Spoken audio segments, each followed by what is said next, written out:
think we should be very careful about not letting ourselves get off of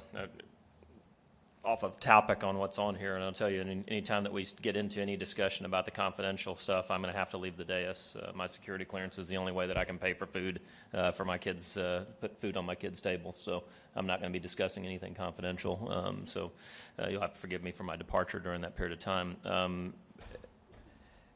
I'm actually a little bit disappointed to hear that some of my peers don't have all the same information that I've got.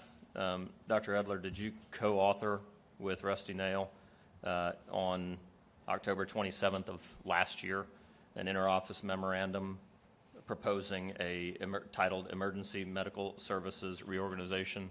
Yes, we did. And that was sent to Director Weaver? I think it included Director Weaver as well as Matt Coughlin. Okay, so we've got guys, I'll tell you what, when you start looking at the full breadth of all of the information that I have gotten through some very hard questioning, I think you're going to, you might find this all to be panning out a whole lot differently than you think it is. This procurement issue is one that's going to be finding its way into the news as soon as Matt's current investigation on a billing matter that came before this board. We were asked to make a decision about writing off a fairly large amount of money, but it was so hinky that it actually prompted Matt to initiate an investigation after that fact. Guys, this is going to continue to peel open.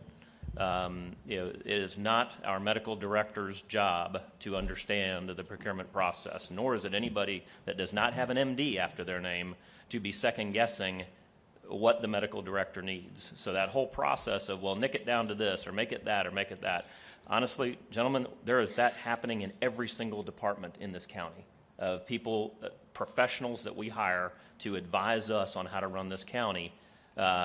They say we need 10 pounds of something, and by the time it comes to us, we give them 3 pounds of something, and we think we're doing a good job, but we're not.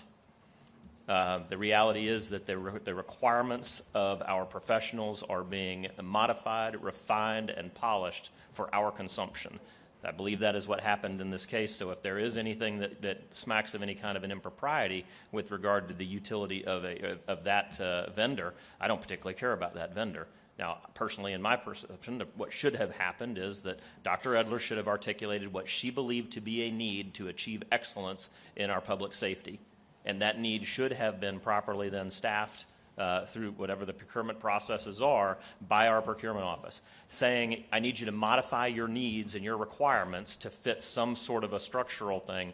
That addresses some major structural problems. So, gentlemen, I will tell you, if you did not know in October of last year that our two senior leaders within public safety were crying for a reorganization and all of these issues, then somebody has kept us in the dark. And that information absolutely should have been made to every commissioner in the level of detail that I have gotten, but that I have only gotten by continually asking hard questions.